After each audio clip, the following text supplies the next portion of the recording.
Hey folks, we're coming to you from beautiful Sausalito, California. We've driven across the country all the way from Vermont to the Bay Area, where I'll be working on a project for the next couple of weeks. Before I left, I had the chance to talk to a good friend of mine, Vai Sikahema, former NFL player and now a news anchor at Channel 10 in Philadelphia. He made that transition from the NFL to local television back in 1994 when I was at Channel 10.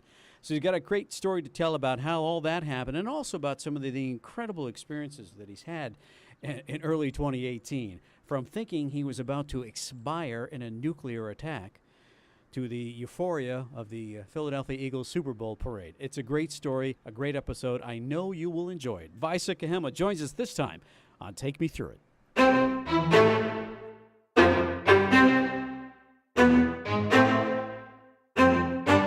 Take Me Through It is made possible by people like you. Thank you for downloading, listening, and subscribing. And leave us a comment on iTunes or wherever you listen to your podcasts. Thank you. And they'll punt from the 27. Mark Simon in to kick Vai it away. Sikahema. He started as a college This one football a star. squibber of a kick. Vai Sikahema picks it up at the 35-yard line, finds a seam up the middle at the 40, the 30. He has one man to beat, the 10, the 5, touchdown.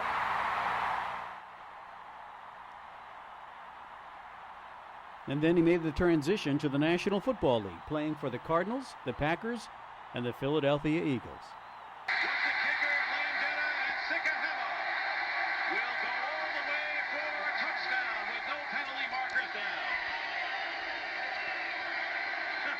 And a little work on the heavy bag. It was that punt return and the punching of the goalpost that solidified Vai's position as a sports icon in Philadelphia, and that's going to last forever. I ran into Vai recently, and what a couple of months he's had early here in 2018. It all began with a trip to Hawaii. I'm a board member of the Polynesian Football Hall of Fame. It sounds like a boondoggle, and it is. So they bring us into Hawaii every year, January, perfect time to have it, right? So Absolutely. A couple of years ago, they added another component to the Polynesian Football Hall of Fame induction week. They added a high school all-star game called the Polynesian Bowl, as you referenced, and so it airs on ESPN, but my station bosses have been kind to let me do the color commentary for it. So I'm there every year, and this year I was there. I just arrived on Friday, January 12th, and the next morning, we just checked into our hotel the night before. We slept in because we had a long flight, long day of travel the day before, and I wake up. My wife's in the shower. I'm sitting at the edge of the bed, and I'm watching ESPN. I'm watching, I think it was Duke playing Wake Forest on ESPN basketball, and I'm sitting there watching the game, and all of a sudden I hear a beep on my phone, which I'm holding in my right hand. I look down and I see this emergency alert. This is not a test. Missile launched. Take cover. What was that like? What was that? What went through your head? I wasn't sure if this was a joke. Is this? I'd never gotten an emergency alert on my phone ever before. So I glance up and I look at the TV, and immediately there's a crawl that goes across the television screen on ESPN, and the audio completely goes out. And now you hear the voice of a local broadcaster who says this is an emergency alert. This is not a test. It basically repeats what I have on my phone. That's right, because it was automated. That was not somebody doing that live. It was probably just automatically triggered, and it just went out to every media outlet possible on the islands. Right. Now, you just explained to your listeners something that I don't know how that stuff works. So I flip around, and now I go from the ESPN. I decide, okay, I need to go to a local station because ESPN is out of Bristol, Connecticut. I know that much. So I flip over to the local station, and the same thing. They're running this crawl, and they're telling everybody, if you have loved ones that are driving, call them and tell them to pull over. Mm-hmm. They should be hearing this on the local radio stations. Pull over, take cover, preferably under a bridge or an overpass. If you're outdoors, get inside and stay away from windows. And I'm thinking to myself, oh my gosh. Oh, this is it. This is I it. think that Wow. nutbag in North Korea has actually pushed a button. You know, we may have only like 15, 20 minutes. So my wife is coming out of the shower, and I'm telling her, honey, get in here quickly. Start making phone calls. We have 4 children, and they're all in college. I've got one my oldest is at Duke in North Carolina. The other younger 3, they're all at BYU in Provo, Utah. I said, start calling the kids and let them know that we may only have minutes to live. Oh my God. So my kids are millennials, so we call them, and of course they don't pick up the phone. So I said to my wife, just group text them and let them know. And my mind is racing. Okay, what do they have to know? What do you tell them? First of all, tell them we love them, and then tell them that they'll find the information for the life insurance in the bank. And we have a vault in the bank. Give them the whatever the codes are, and also the life insurance is in there. The will is in there. And then I'm just thinking, oh my gosh, now I'm looking at my watch, and it's like 5-10 minutes left now. Because I'm thinking, because I'd read before, in fact, exactly the previous year in 2017, when we were in Hawaii for the exact same thing, news broke that Kim Jong-un had the capacity to reach Kauai on the Hawaiian Islands. Wow. Reach the Hawaiian Islands. He had missile capability to reach Hawaii.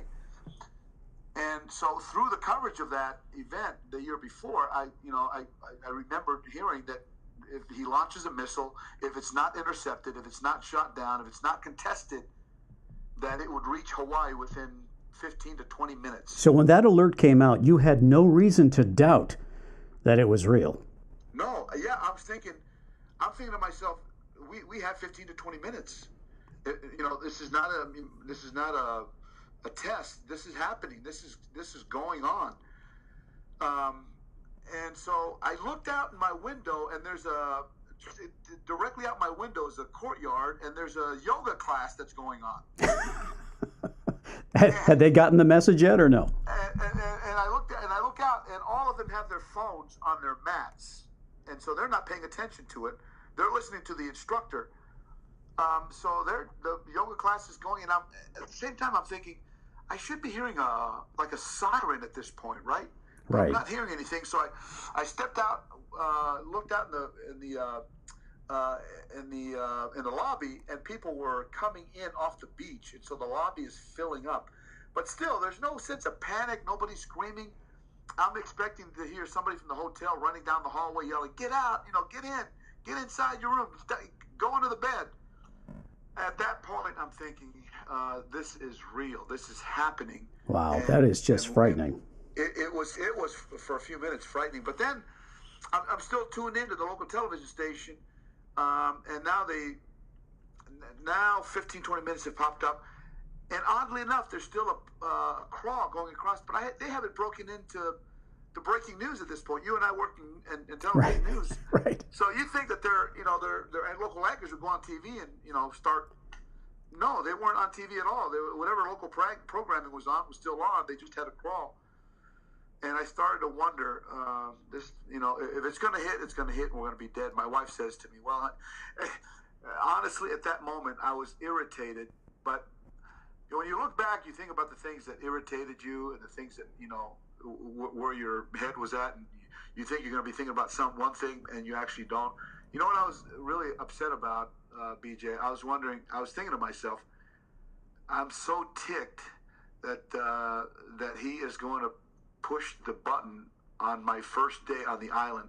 We're going to be here for a week. He couldn't wait till I got a whole week in. It's funny how your mind works in such an emotional situation.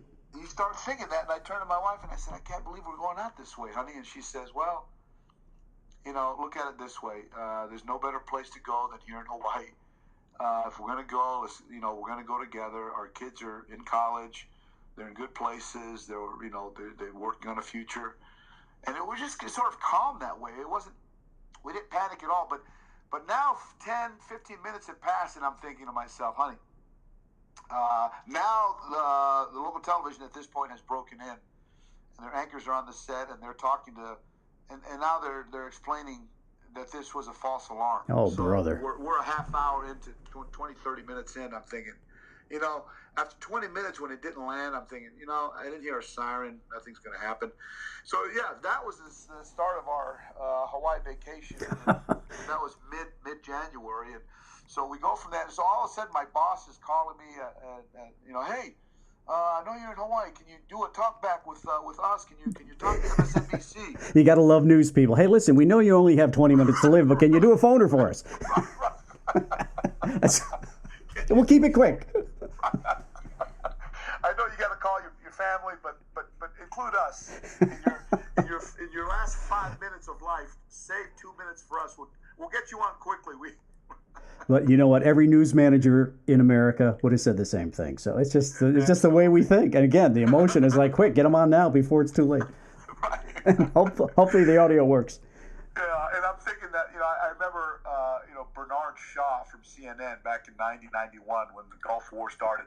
I remember vividly him being under a bed in Baghdad, giving us a play-by-play of the bombs dropping all around him. And I was thinking to myself, if I'm still, in fact, I called him to again, now that I'm a veteran news guy, I had actually called the station and told the assignment desk, hey, I don't know if you guys have heard.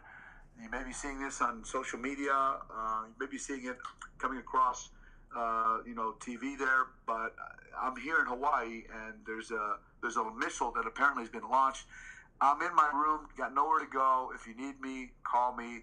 But I'll be under my bed. But I'm thinking to myself, I'm going to be like Bernard Shaw. That's incredible. But the other reason why I did that, BJ, was really, frankly, a matter of my children. I thought, if I'm going to die, I want my children. My children aren't even picking up the phone. They're still asleep for all I know.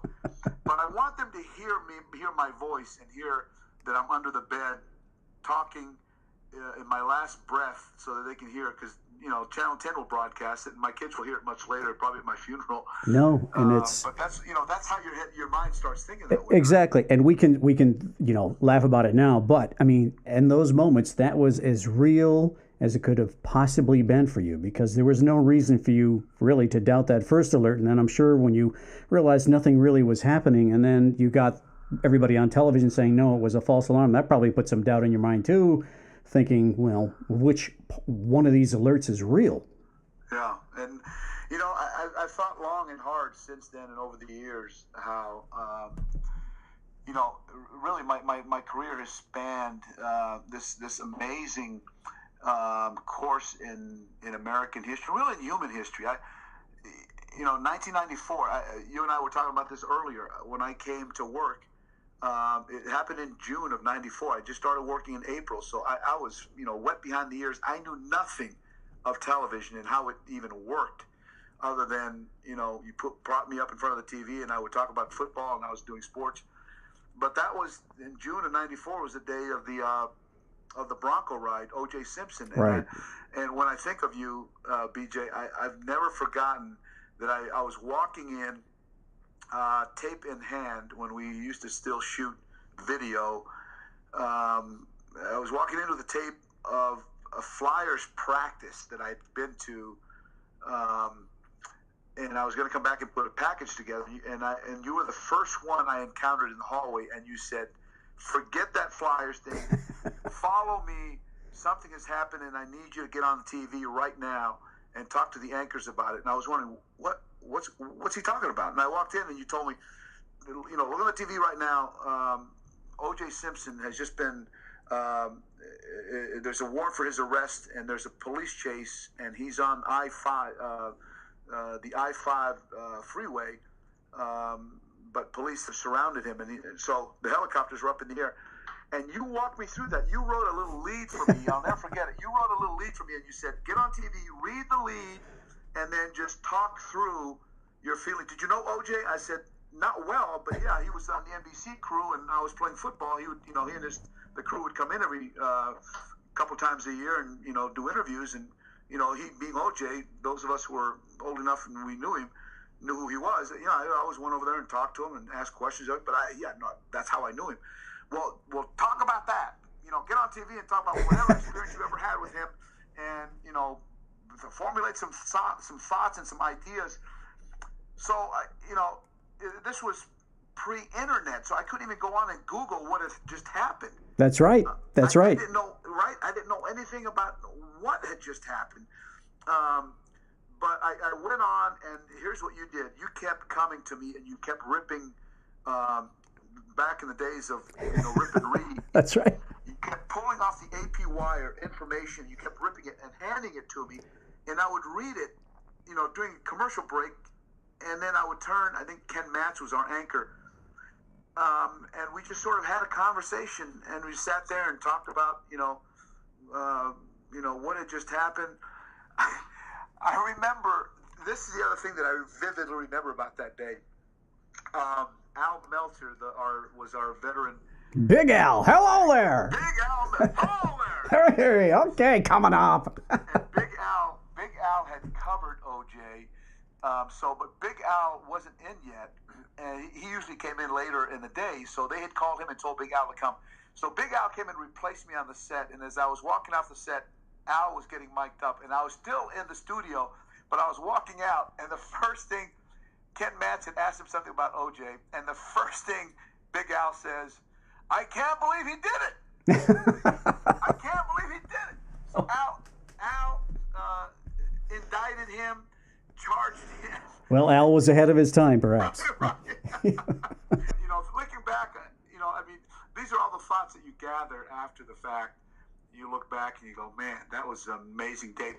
But you know, so my career spanned that, and 6 or 7 or 8 years later was 2001. You know, it was 9/11. I wasn't doing news then, but I remember walking in that day. Again, walking in with, in September, we had an Iggles story. I walked in, and the news director at that point was Steve Schwade. Steve Schwade said, "You can forget about sports. We're not having sports today." What a day that was. What are you talking about? Planes have just crashed into the World Trade Center, and one went down in Pennsylvania, in the cornfield somewhere in Pennsylvania. He said, "Today we won't have sports on today." I said, "Okay, sure." Yeah. So, man, it's been some amazing things that have happened. But I've been around. I feel fortunate, frankly, that I've, you know, as we do, all of us who work in local television, when you get to, you know, have a first, you know, a seat to watch history unfold, it's quite an amazing thing, and frankly, I think it's humbling, right? Absolutely. To feel like to be a part of history, and to sit at a place and to be a part of something as you did with me and the OJ Bronco chase, to put something together, to put words together, to be able to get on the air and explain to viewers who are watching what is going on, what just happened, and sort of, come up with ways to detail and to record history literally as it's happening. And you think about the highs and the lows. Just look what you've done over the past couple of weeks. Coverage of the Eagles Super Bowl parade, and then coverage of the Florida school shooting. It's just to have to go from that range and to be there to help people understand the stories and, celebrate when people are happy, and then also taking them through these terribly tragic times that you really can't put into perspective because they just make no sense. That's a tough transition, and you and many, sports people and television people across the country have lived that over the past week, the highs and the lows of covering events and news. Yeah, and that's really the story of being a journalist. You'll cover highs, you cover the lows. I've been fortunate to live and work my entire career in a city like Philadelphia. There's so much history here, anyways. But to be able to be on local television and try to, I don't know that we are ever. Our job is to help placate the audience. No, we're there to just explain what has just happened and let them form their own ideas and their own thoughts and their own,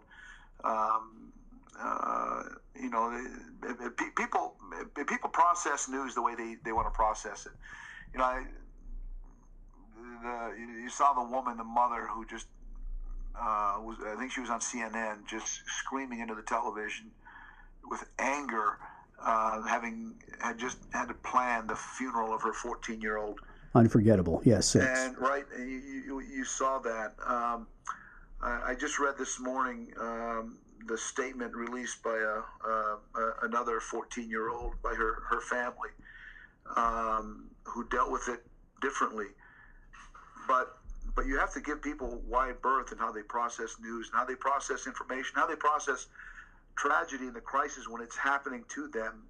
We're there, as a conduit to open the window and let our viewers see, what is happening, first of all, and then, people formulate their own opinions and their own ideas about what is going on, what's happening. But the way that, it's just so tragic to see those events. Conversely, but we do the same thing when we go to Super Bowls, right, BJ? When we go cover sporting events and your team wins and people are screaming at the top of their lungs, that's just every bit as much. You capture the euphoria every bit as much. I've covered two of the Eagles Super Bowl runs, two of their three Super Bowl appearances, and their second one didn't end up so well, and so you have to document the agony of defeat, as it were, when they lose something, and it's a range of emotions that you deal with every day. I think that's what makes our job as journalists so fascinating and so interesting. It's different every single day. You walk in, today, you don't know what you're going to encounter, what's happened in the world. If there's a false alert in Hawaii, or there's a mass school shooting in Florida, there's a Super Bowl win. Something is different every single day, and you have to be ready. You have to get in, strap on. It's a roller coaster ride. It's going to take you up high and bring you down low. And there'll be some twists and turns, and you may be even upside down for a few moments. But that's just part of the job and what makes it so thrilling. And again, the unpredictability about it. We, a couple of minutes ago, we thought it was funny that as you were trying to text your children, thinking that you may be dying in a matter of moments, and they didn't pick up the phone. We laughed about that. But yet, during the Florida shooting, these kids under the desks taking video, and people sending text messages with the gunfire right outside the door saying, "I love you." These are kids who thought they weren't going to live. It's just that range of a human emotion is just, it's spellbinding. It is. It's I saw one of the more compelling pieces, and I don't know why it just struck me the way that it did, but a kid, and I'm sure you saw the same sound by the kid who they showed the grainy, darkened video that he had, and he looked into the camera the day after, of course, and said, I decided that if I was going to get killed, I wanted to document my last moments, and I wanted my family to know where we were, and I wanted people to hear and to know what we were feeling in our final moments. But boy, you think about that, and kids have the presence of mind,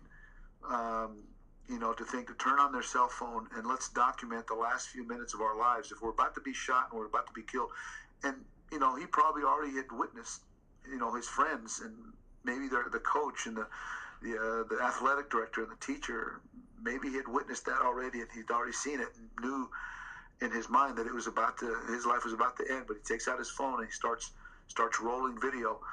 It's fascinating. And there's, television. I think when you left us, reality TV hadn't really begun yet, right?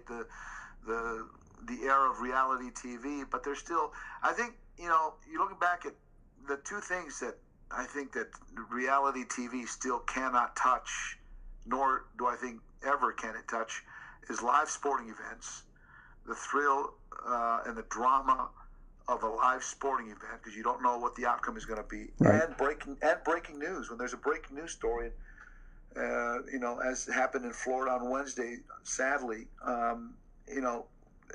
there's nothing like local television that can bring that to you, so vividly and in such a timely fashion, in such a timely way. So it's been amazing. It's been fun. It's been a great ride. I still think I've had 2 jobs since I left college. I played football and I worked in television. It has been really what a blessing. Great stories, great memories from Vai Sikahema, but we're hardly through it. He's hardly taken me through it. There's so much more to talk about, and in our next episode, we're going to continue the conversation with Vai, talk about all kinds of things from working at Walmart to the United States Constitution to his really leadership role in a part of his life that is so important. That's the work that he has done in the Mormon Church. It's really fascinating story, and I know you're going to enjoy it. So make sure you listen in next time. I'm BJ Fennell. Join me next time for Take Me Through It, a production of Fennell Communications, LLC.